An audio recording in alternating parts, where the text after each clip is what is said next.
Hello everyone.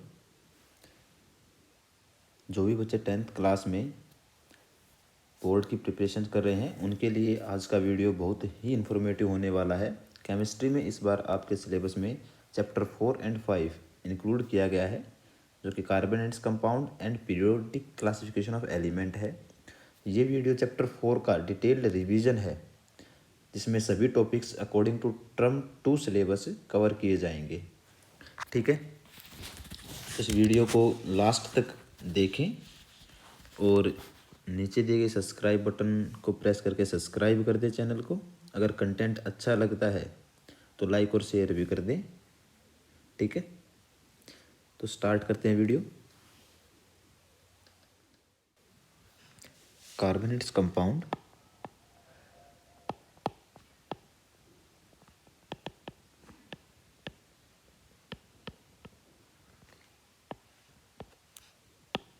First topic है आपका covalent bond in carbon compound. या इससे पहले हम देखते हैं कार्बन आपका एटॉमिक नंबर 6 के साथ होता है, एटॉमिक मास 12 U रहेगा आपका। इलेक्ट्रॉनिक कन्फिग्रेशन की बात करें 2 and 4। फर्स्ट सेल के अंदर 2 इलेक्ट्रॉन होते हैं और लास्ट सेल के अंदर कार्बन के आपके 4 इलेक्ट्रॉन प्रेजेंट होंगे। अगर कंपोजिशन की बात करें तो अर्थ क्रस्ट के अंदर 0.02% कार्बन पाया जाता है मिनरल्स की फॉर्म में। अगर एटमॉस्फेयर की बात अगर हम करते हैं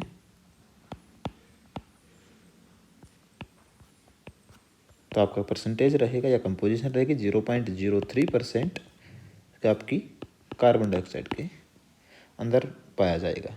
ठीक है, bonding in carbon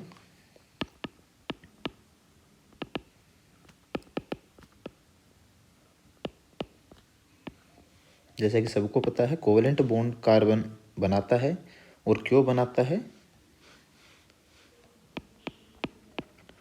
covalent bond है आपका जब बॉन्ड फॉर्म होता है शेयरिंग ऑफ इलेक्ट्रॉन की हेल्प से। Bond formed by the sharing of electron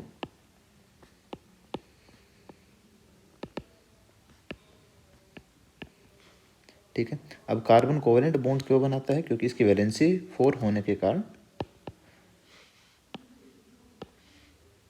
first shell second shell 4 electron present है, फर्स्ट सेल के अंदर 2 इलेक्ट्रॉन है।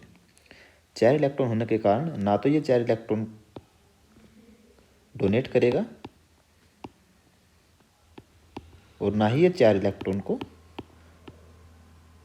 गेन करेगा, क्योंकि हम जानते हैं कि 6 प्रोटॉन होल्ड करके रखते हैं 6 इलेक्ट्रॉन को, क्योंकि आपका एटॉमिक नंबर 6 है तो 6 प्रोटॉन प्रेजेंट है और 6 इलेक्ट्रॉन प्रेजेंट है, क्योंकि आपका न्यूट्रल स्टेट के अंदर एटॉमिक नंबर न्यूट्रॉन ये प्रोटॉन और इलेक्ट्रॉन के सेम नंबर रहेगा। ठीक है,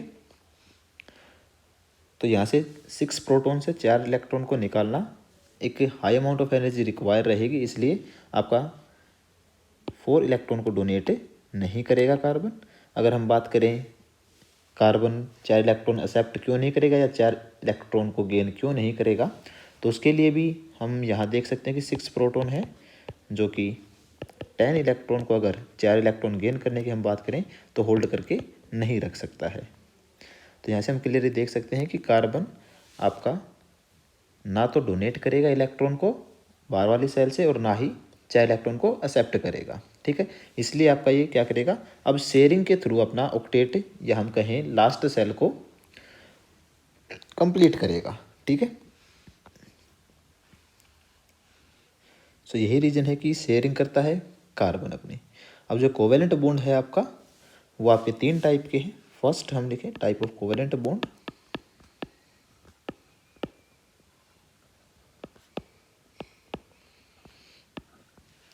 फर्स्ट रहेगा आपका single bond, single covalent bond. जिसको हम समझेंगे हाइड्रोजन मॉलिक्यूल से। यहाँ पे हमारे पास H2 मॉलिक्यूल है जहाँ एक हाइड्रोजन है और ये यहाँ दूसरा हाइड्रोजन है। तो हमें पता है हाइड्रोजन की लास्ट सेल के अंदर या फर्स्ट सेल की बात करें, वही उसकी लास्ट सेल है, उसके अंदर एक इलेक्ट्रॉन प्रेजेंट होता है, ये डॉट से हम रिप्रेजेंट कर रहे हैं, और ये इस हाइड्रोजन के पास होता है। ठीक है, तो दोनों हाइड्रोजन अपना ड्यूप्लेट कंप्लीट करने के लिए, हाइड्रोजन के केस में हम इसको ड्यूप्लेट कहेंगे, तो दोनों ही हाइड्रोजन अपना ड्यूप्लेट कंप्लीट करने के लिए शेयर कर लेंगे अपना इलेक्ट्रॉन एक दूसरे के साथ। ठीक है, ये आपका सिंगल बॉन्ड है, सिंगल बॉन्ड को हम सिग्मा कहेंगे, सिग्मा बॉन्ड। ठीक है, वहीं हम बात करें second one, that is double covalent bond.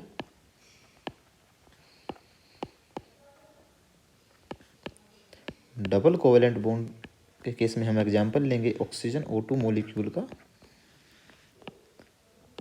यहाँ आपके पास ऑक्सीजन है और हमें पता है ऑक्सीजन की लास्ट वाली सेल में या कहीं हम सेकंड सेल के अंदर आपके नंबर ऑफ इलेक्ट्रॉन 6 प्रेजेंट होते हैं, और ऑक्सीजन को अपना ऑक्टेट कंप्लीट करने के लिए 2 इलेक्ट्रॉन्स की और रिक्वायरमेंट है। तो ऑक्सीजन अपने दूसरे जो ऑक्सीजन एटम है उससे 2 इलेक्ट्रॉन के साथ डबल बॉन्ड बना लेगा, शेयर कर लेगा। क्या करेगा बेटा? शेयर करेगा और अपना ऑक्टेट कंप्लीट कर लेगा। इस प्रकार से शेयर करके अपना दोनों ऑक्सीजन एटम एक दूसरे के साथ शेयरिंग करके डबल बॉन्ड फॉर्म कर लेंगे। इसको हम पाई बॉन्ड कहेंगे।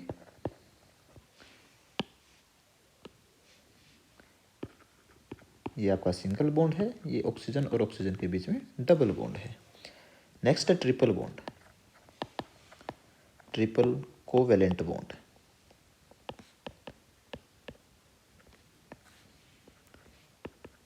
नाइट्रोजन मॉलिक्यूल के केस में आपका ट्रिपल कोवेलेंट बॉन्ड बनेगा, 1 nitrogen and second atom of nitrogen. तो नाइट्रोजन की लास्ट सेल या सेकंड सेल की बात करें तो आपके पास 5 इलेक्ट्रॉन होते हैं, क्योंकि नाइट्रोजन की जो इलेक्ट्रॉनिक कन्फिग्रेशन है वो 2 और 5 रहेगी।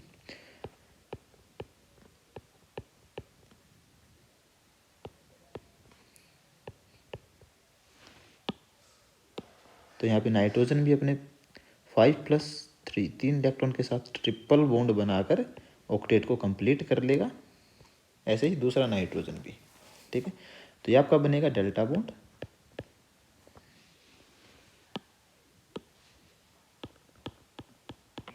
नाइट्रोजन ट्रिपल बॉन्ड को हम ऐसे रिप्रेजेंट कर सकते हैं। तो ये था आपका covalent bond. Allotropes of carbon,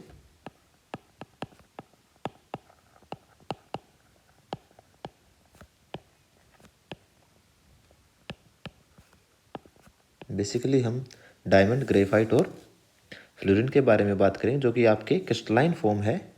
allotrope carbon की क्रिस्टलाइन एलोट्रोपिक फॉर्म है। ठीक है, फर्स्ट वन है आपका डायमंड, ग्रेफाइट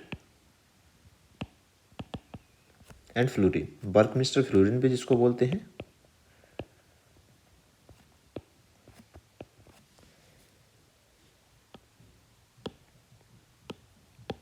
तो अगर डायमंड की बात करें तो यहाँ पे आपका टेट्रागोनल शेप रहेगा, जहाँ आपका जो एक कार्बन है वो 4 अदर कार्बन से अटैच रहेगा।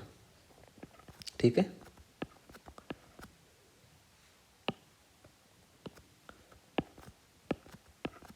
जहाँ आपका एक कार्बन अलग 4 कार्बन के साथ अटैच रहेगा। आप इजीली स्ट्रक्चर ड्रॉ कर सकते हैं।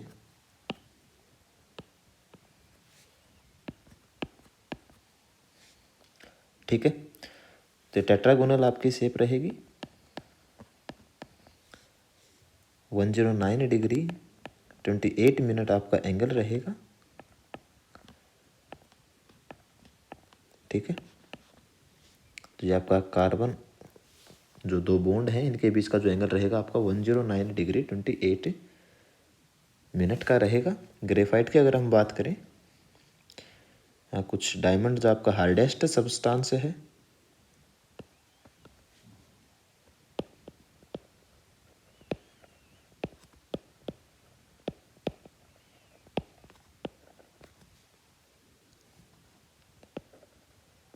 स्ट्रॉन्ग कोवेलेंट बॉन्ड प्रेजेंट होता है, जो आपके कार्बन के और कार्बन डायमंड, जो आपका कार्बन और कार्बन की अटैचमेंट है, वो आपकी एक स्ट्रॉन्ग कोवेलेंट बॉन्ड प्रेजेंट रहेगा इनके बीच में।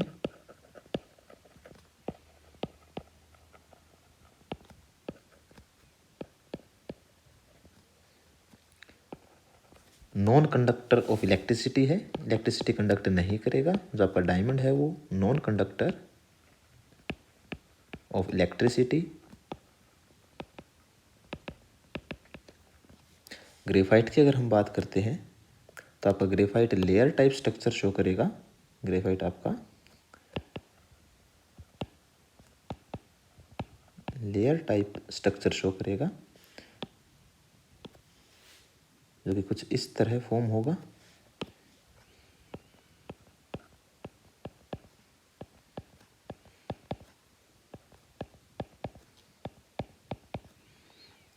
ये फर्स्ट लेयर है और इसी तरह हम सेकंड लेयर यहाँ फॉर्म करेंगे।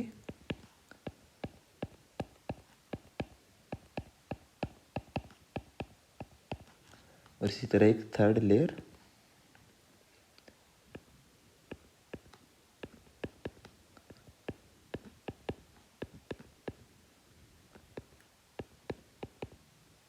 और ये आपस में कनेक्ट रहेंगी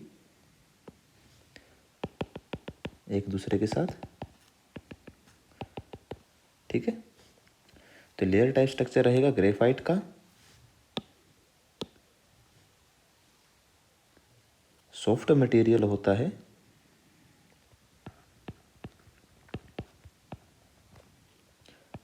अगर हम डेंसिटी की बात करें तो 2.3 ग्राम पर ml आपकी डेंसिटी रहेगी ग्रेफाइट की।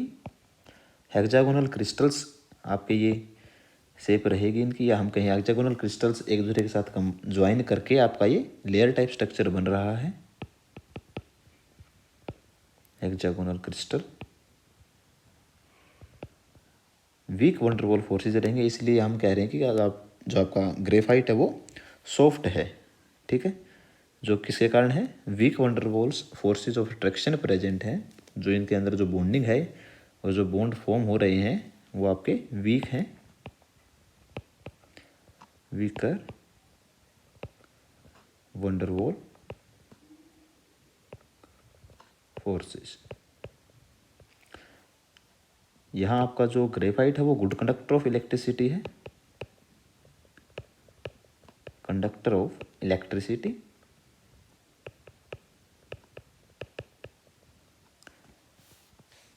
अब हम बात कर लेते हैं फ्लोरीन की। तो फ्लोरीन आपका, ये हम बात करेंगे C60 फ्लोरीन। ठीक है, जो कि डिस्कवर किया था HW क्राइटो, RF कार्ट और RE सेमली, जिनको नोबेल प्राइज भी मिला था।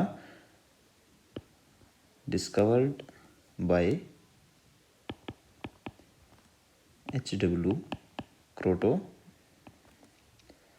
And RF Cult, CULT Cult है, and one more RE Smalley. इनको नोबेल प्राइज भी दिया गया था 1996 के अंदर। ठीक है, जहाँ आपका इन्होंने जो आपका फ्लोरीन है वो एक स्ट्रक्चर बनाएगा। एक सेंटर के अंदर 5 मेंबर रिंग रहेगी और वो सराउंडेड रहेगी 6 मेंबर रिंग के साथ।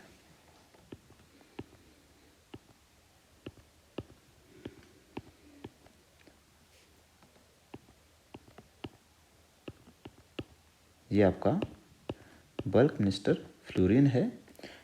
सेंटर में आपका 5 मेंबर रिंग है और जो सराउंडेड रहेगी वो आपकी 6 मेंबर रिंग से सराउंडेड रहेगी। इसको हम बकीबॉल स्ट्रक्चर भी बोलते हैं।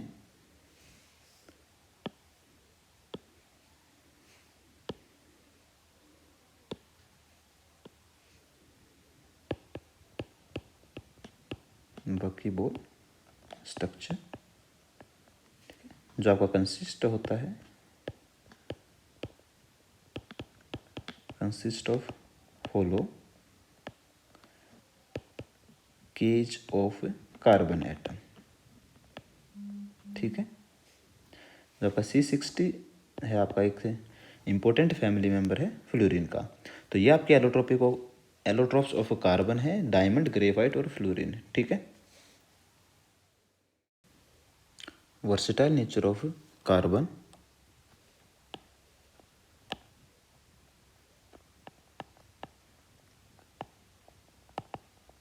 Versatile nature of carbon. Basically इसके अंदर हम दो डेफिनेशंस को पढ़ेंगे, जो कि आपकी फर्स्ट है कैटिनेशन,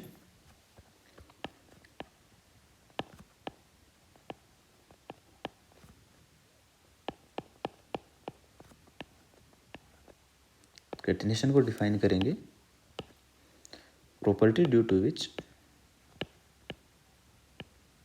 अगर आपसे पेपर में पूछा जाता है तो आप ये डेफिनेशन लिख के आ सकते हैं, property due to which carbon can form bonds with other atom of carbon। ठीक है, जहाँ कार्बन दूसरे कार्बन के साथ बॉन्ड बना लेगा, इसको हम कहेंगे self linking property of carbon, और सेल्फ लिंकिंग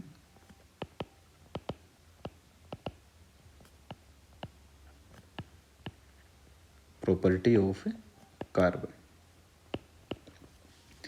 और ऐसा कार्बन क्यों कर पाता है, ये इसलिए है because of its small size, because of its small size and strong covalent bond, small size and it form strong covalent bond।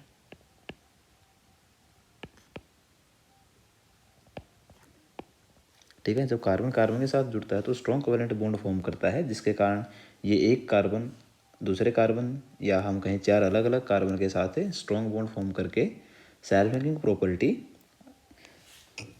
Show करता है। ठीक है, जो दूसरी प्रॉपर्टी है वो है आपकी टेट्रावैलेंसी ऑफ कार्बन,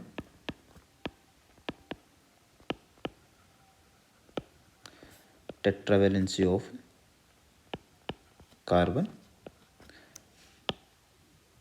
टेट्रावैलेंसी का टेट्रा का मतलब है चार, वैलेंसी मतलब वैलेंसी। इलेक्ट्रॉनिक कन्फिग्रेशन की बात करें हम कार्बन की, तो और चार होती है, तो यहाँ से हमें पता लगता है कि कार्बन की चार वैलेंसी है। ठीक है, तो कार्बन अपने चार वैलेंस इलेक्ट्रॉन के साथ या हम कहें उनको शेयर करके, क्योंकि आपका कार्बन कोवेलेंट बॉन्ड बनाता है, कोवेलेंट मतलब शेयरिंग ऑफ इलेक्ट्रॉन करता है, तो यहाँ पे हम लिख सकते हैं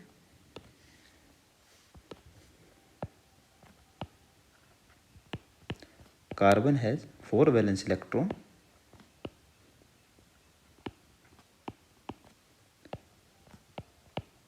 share 4 electron with carbon as well as, जब कार्बन के साथ शेयर करेगा तो कैटिनेशन होगा, और कार्बन के साथ साथ ये ऑक्सीजन दूसरे एटम के साथ भी शेयर करेगा, मतलब चार बॉन्ड बनाएगा शेयरिंग के through, oxygen, hydrogen, nitrogen, sulphur and halogen. इन सब के साथ भी ये आसानी से बॉन्ड फॉर्म कर लेगा। तो ये है आपकी tetravalency of carbon and catenation. ठीक है, हाइड्रोकार्बन्स, जिन मॉलिक्यूल्स के अंदर केवल हाइड्रोजन और कार्बन, हाइड्रो मतलब हाइड्रोजन और कार्बन से मतलब आपका कार्बन, हाइड्रोजन और कार्बन ही प्रेजेंट हो, उनको हम हाइड्रोकार्बन कहेंगे। बेसिकली आपके दो टाइप के हैं hydrocarbon, one is saturated and another is unsaturated. Saturated hydrocarbon वो हैं जिनके अंदर सिंगल बॉन्ड प्रेजेंट हो, single bond present between carbon and hydrogen. ठीक है। अनसैचुरेटेड वो हाइड्रोकार्बन है, अनसैचुरेटेड हाइड्रोकार्बन्स वो हैं जिनके double and triple bond are present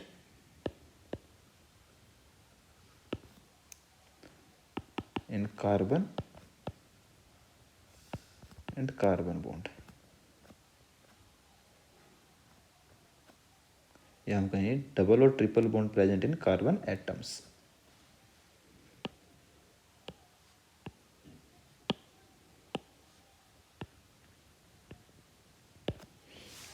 ठीक है, क्योंकि हाइड्रोजन आपका डबल बॉन्ड या ट्रिपल बॉन्ड तो फॉर्म नहीं कर सकता है। सैचुरेटेड की अगर बात करें तो यहाँ हम एग्जाम्पल लिख सकते हैं एल्केन का, एल्केन का। और अनसैचुरेटेड की अगर बात करें तो यहाँ हम डबल बॉन्ड के केस में, क्योंकि एल्केन आपके सारे सिंगल बॉन्ड जहाँ प्रेजेंट होते हैं उनको हम एल्केन कहते हैं, डबल बॉन्ड के केस में हम एल्कीन, एंड ट्रिपल बॉन्ड के केस में हम यूज करेंगे या हम एग्जाम्पल दे सकते हैं एल्काइन का। ठीक है। जर्नल फॉर्मूला अगर हम बात करें, general formula for alkane, alkene और एल्काइन के लिए CnH2n+2 आपका जनरल फार्मूला रहेगा एल्केन के लिए। वहीं एल्केन के लिए जनरल फार्मूला रहेगा CnH2n, एल्काइन के लिए रहेगा CnH2n-2। ठीक है।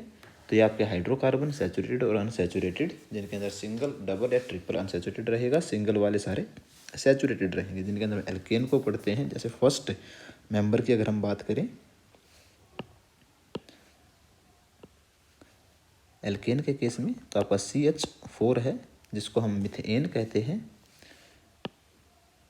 यहाँ कार्बन 4 हाइड्रोजन के साथ सिंगल बॉन्ड फॉर्म कर रहा है, जो कि आपका एक सैचुरेटेड हाइड्रोकार्बन है। वहीं अगर हम बात करें एल्कीन की, फर्स्ट मेंबर है आपका इथीन C2H4, जो कार्बन और कार्बन के बीच में डबल बॉन्ड प्रेजेंट है। Carbon and carbon attach with double bond and with 2 hydrogen. तो ये आपका है इथीन, ये आपका मिथेन था। ठीक है। एल्काइन के केस में इथाइन हो जाएगा फर्स्ट मेंबर,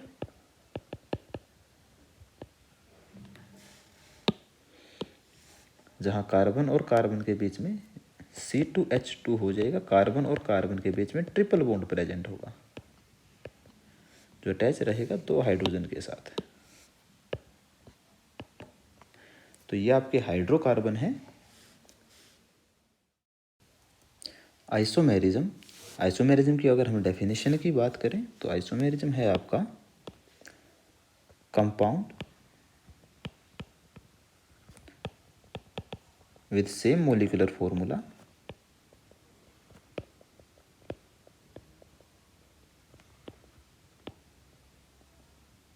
मतलब जिन कंपाउंड का मोलिकुलर फॉर्मूला सेम रहेगा लेकिन स्ट्रक्चर आपकी डिफरेंट रहेगी, बट डिफरेंट स्ट्रक्चरल फॉर्मूला। ठीक है। और इसी प्रॉपर्टी को हम आइसोमेरिज्म कहते हैं। दिस प्रॉपर्टी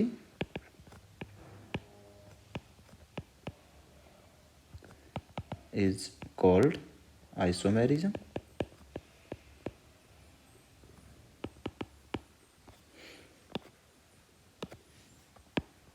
एग्जाम्पल लेते हैं हम ब्यूटेन का आइसोमर या आइसोमेरिज्म को समझने के लिए। ब्यूटेन आपका होता है C4H10, मोलिकुलर फॉर्मूला ब्यूटेन का C4H10 है। तो यहाँ ब्यूटेन आपके 2 अलग अलग आइसोमर फॉर्म करेगा। Isomer of butane, isomer of butane, one is n butane and another is isobutane. ठीक है।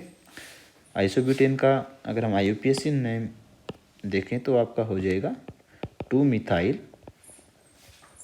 प्रोपेन, ठीक है। अब एन ब्यूटेन और आइसोब्यूटेन के लिए हम स्ट्रक्चर ड्रॉ करते हैं, देखते हैं कैसे उनका स्ट्रक्चर जो फॉर्मूला है वो डिफरेंट है। पहले हम एन ब्यूटेन के लिए लिखते हैं,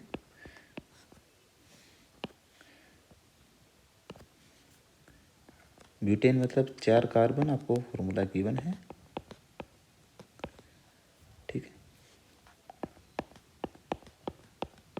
ये आपका एन ब्यूटेन है,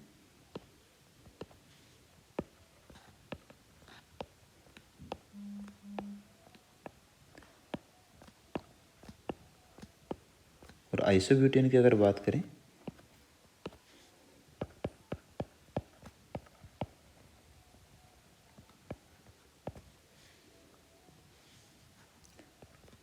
यहाँ आपका जो सेकंड कार्बन है उसके साथ आपकी कार्बन अटैच रहेगा, सेकंड कार्बन के साथ एक कार्बन आपका अटैच हो जाएगा, इसको हम क्या कहेंगे, आइसोब्यूटेन कहेंगे, ठीक है।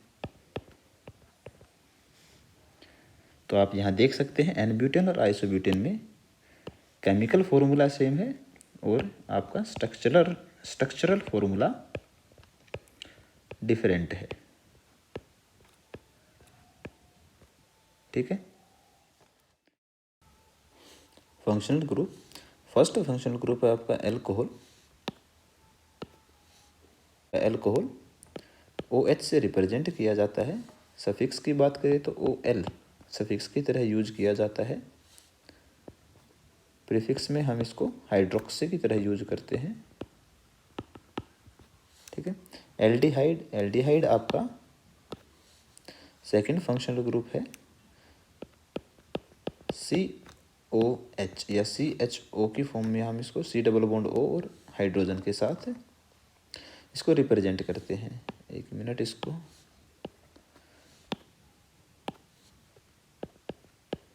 ठीक है। सफिक्स AL यूज किया जाएगा और फॉर्माइल प्रीफिक्स की जगह यूज किया जाएगा। Next one is ketone, CO C double bond O आपका कीटोन रहेगा। ONE सफिक्स की जगह यूज किया जाएगा। Prefix oxo. Carboxylic acid next है आपका कार्बोक्सिलिक एसिड जो आपका COOH होता है, C डबल बॉन्ड ऑक्सीजन के साथ और एक OH के साथ, ठीक है। ओइक एसिड रहेगा, सफिक्स और प्रीफिक्स में यूज होगा आपका कार्बोक्सी। हेलोजन है आपके फ्लोरीन, क्लोरीन, ब्रोमीन और आयोडीन। फ्लोरीन के लिए आपका हम फ्लोरो करेंगे, क्लोरीन के लिए क्लोरो करेंगे, क्लोरो, ब्रोमो और आयोडो, ये सभी आपके प्रीफिक्स की जगह यूज होंगे। कैसे, प्रीफिक्स, ठीक है। तो ये आपके कुछ फंक्शनल ग्रुप हैं जो NCERT के अकॉर्डिंग आपके पेपर के अंदर पूछे जा सकते हैं। होमोलोगस सीरीज जो कि बहुत इंपॉर्टेंट टॉपिक है आपका कार्बनिक कंपाउंड से। तो होमोलोगस सीरीज आपकी वो सीरीज रहेंगी उन कंपाउंड के बीच में जिनका जनरल फॉर्मूला सेम रहेगा, फंक्शनल ग्रुप सेम रहेगा, सिमिलर केमिकल प्रॉपर्टीज रहेंगी, ठीक है। जहां आपका जो एक सक्सेसिव मेंबर होगा उस सीरीज का, उसके अंदर एक डिफरेंस रहेगा CH2 यूनिट या 14U मास का, या हम कहें उन सीरीज को हम होमोलोगस सीरीज कहेंगे जिनके सक्सेसिव मेंबर के बीच में CH2 यूनिट या 14U मास का डिफरेंस हो।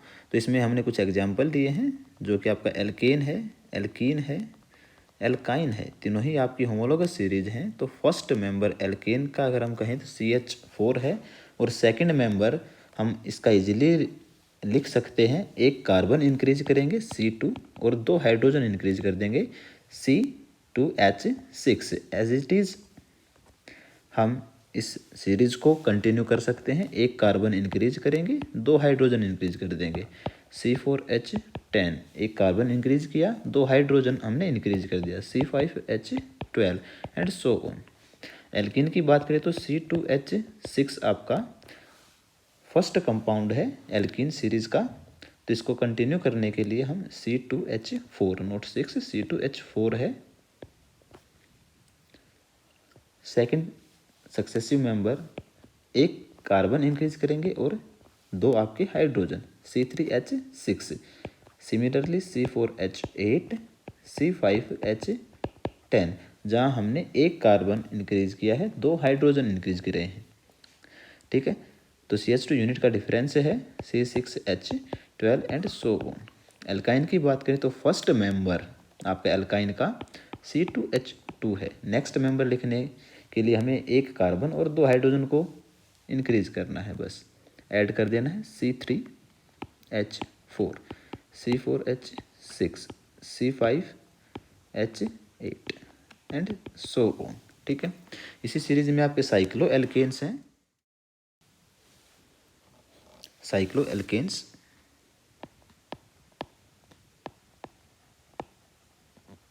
जिसमें आपका फर्स्ट है साइक्लोप्रोपेन,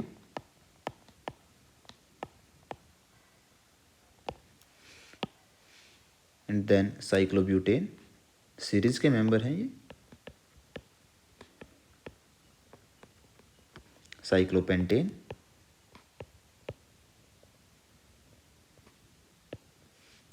साइक्लोहेक्सेन। अगर हम इनके स्ट्रक्चर ड्रॉ करें साइक्लोप्रोपेन, साइक्लोब्यूटेन और साइक्लोहेक्सेन की, तो हम इजीली ड्रॉ कर सकते हैं। साइक्लोप्रोपेन मतलब आपके पास 3 कार्बन एटम है,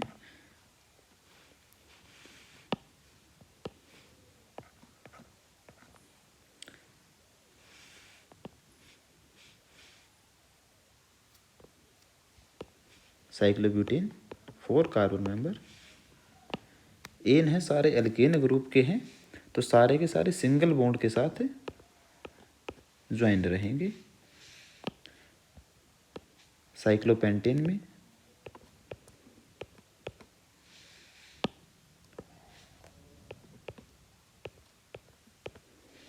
साइक्लोहेक्सेन,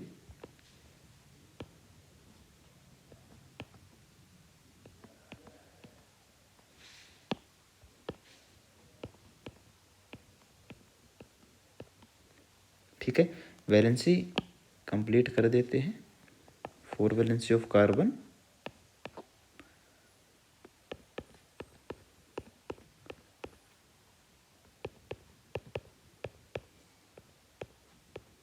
अगर आपको डैश डैश कहीं भी दिखे तो आप समझ लेना कि वहाँ हाइड्रोजन की प्रेजेंस है।